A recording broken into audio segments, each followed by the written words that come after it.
सबको पहचान है। हाँ बस्ती दवाखाना वही लगवा है ना। हाँ कैसा चल रहा है? अच्छा चल रहा है कि नहीं? को अच्छा दे रहे हैं, दवाइयाँ दे रहे हैं? दवाइयाँ तो अच्छे दे रहे हैं। हमारे घर वालों को चलने नहीं आता, उनको भी देखते हैं, बोल के लेके जाते एक्सपायरी जुलाई 2025। वही चक्कर में चल रहे हैं।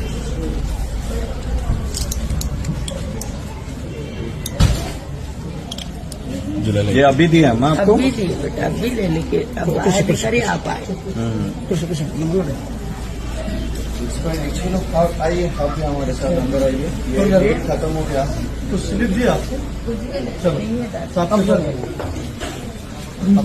टाइम हो गया तो दवा दिया आपने? चलो आराम से चप्पल निकालता हूँ।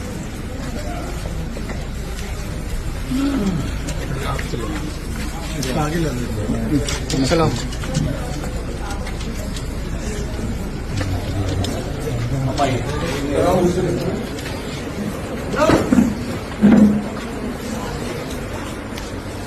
మిమ్మల్ని తప్పు పట్టాలని కాదు, కానీ మేము ఏంటంటే బస్తీ దవాఖానా ఈ రోజు సిటీ మొత్తం కూడా, ఎందుకంటే కేసీఆర్ గారి ప్రభుత్వంలో బస్తీ దవాఖానాలు ఏర్పడింది.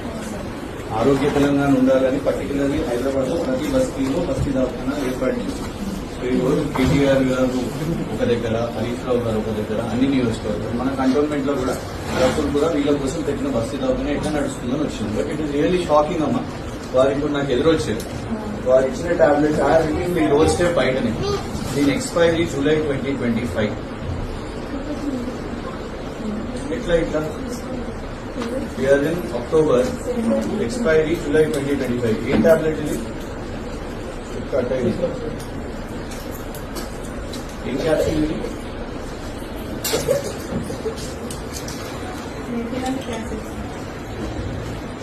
బీ కేర్ఫుల్ కదమ్మా.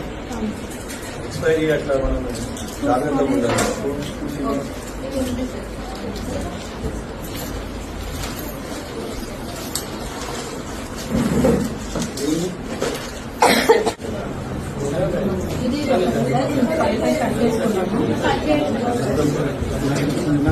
ఆమె పాపం పిలవలేదు మమ్మల్ని, సడన్ గా మేము వచ్చినాం. ఆమె ఎవరు బయటికి రాగా జాగ్రత్తగా ఉండాలి.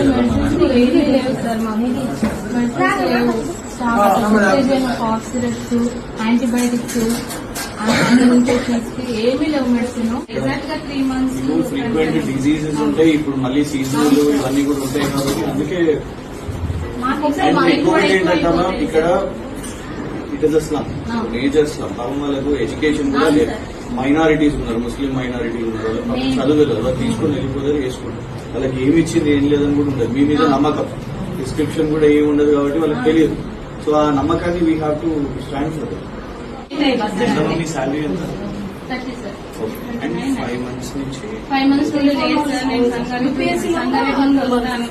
మా ఇంట్లో హస్బెండ్ చిన్నగా ఉన్నాడు, ఆయన వర్క్ చేయడు, నేను సింగిల్. నాకు చాలా సఫర్ అవుతున్నాను డాక్టర్ సార్. ఇప్పుడు శాలరీస్ ఎంత మందికి రాలేదు?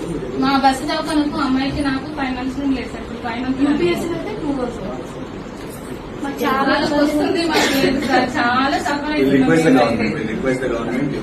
ఆల్రెడీ చాలా సార్లు కూడా సార్.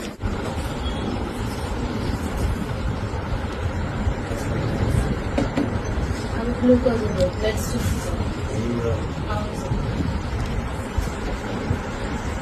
కొంచెం దగ్గరలో పెట్టుకుంటే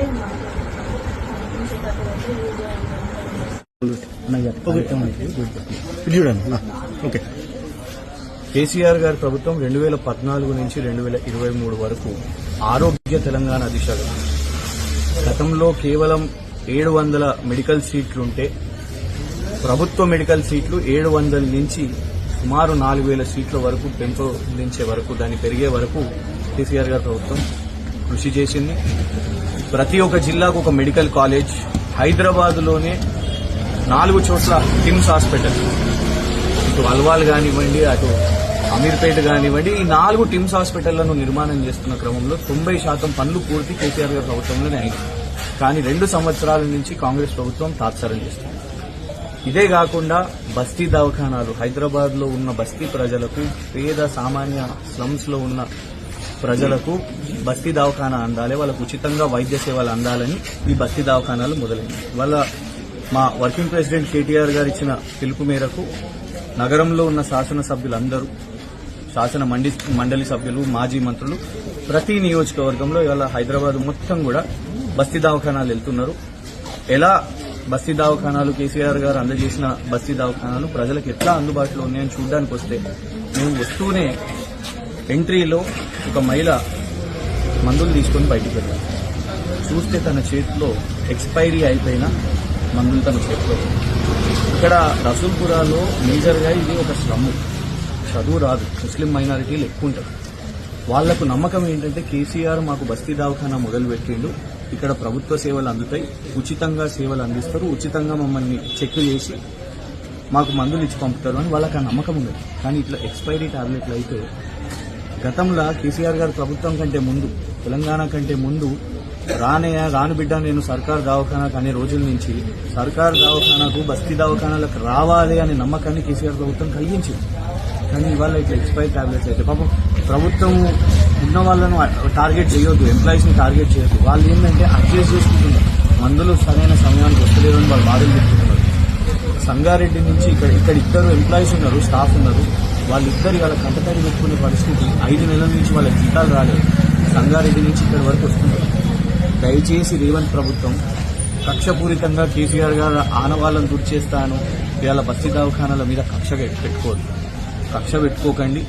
బస్తీ దవాఖానాలని వాళ్ళ కాంగ్రెస్ ప్రభుత్వం ఆదుకోవాల్సిన అవసరం ఉన్నది వాళ్ళకు సరైన సమయంలో. ఎందుకంటే ఈ ప్రభుత్వం నెలకొకసారి జీతం ఇస్తా అని వాళ్ళ మేనిఫెస్టోలలో, ప్రచారాలలో చెప్పుకొని ఓట్లు తెచ్చుకున్నారు. 5 నెలల నుంచి జీతాలు లేవంటే అయినా ఇక్కడ తాకిడి ఎక్కువ, ఇక్కడ జనాభా ఎక్కువ, వేల మంది ఇక్కడ రెగ్యులర్గా వస్తూ ఉంటారు.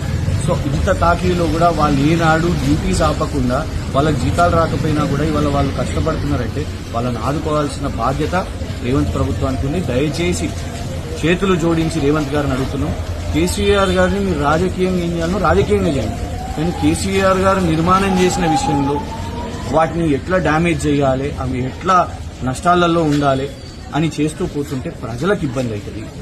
బస్తీ దవాఖానా మీద కక్ష మానేయండి. బస్తీ దవాఖానాలకు ఇమీడియట్ గా ఏమేమి రిలీజ్ చేయాలో వాళ్ళ జీతాలు కానివ్వండి, ఫ్రెష్ మెడిసిన్స్ కానివ్వండి, ఇవి రిలీజ్ చేయాల్సిందిగా కాంగ్రెస్ ప్రభుత్వాన్ని వేడుకుంటున్నాం.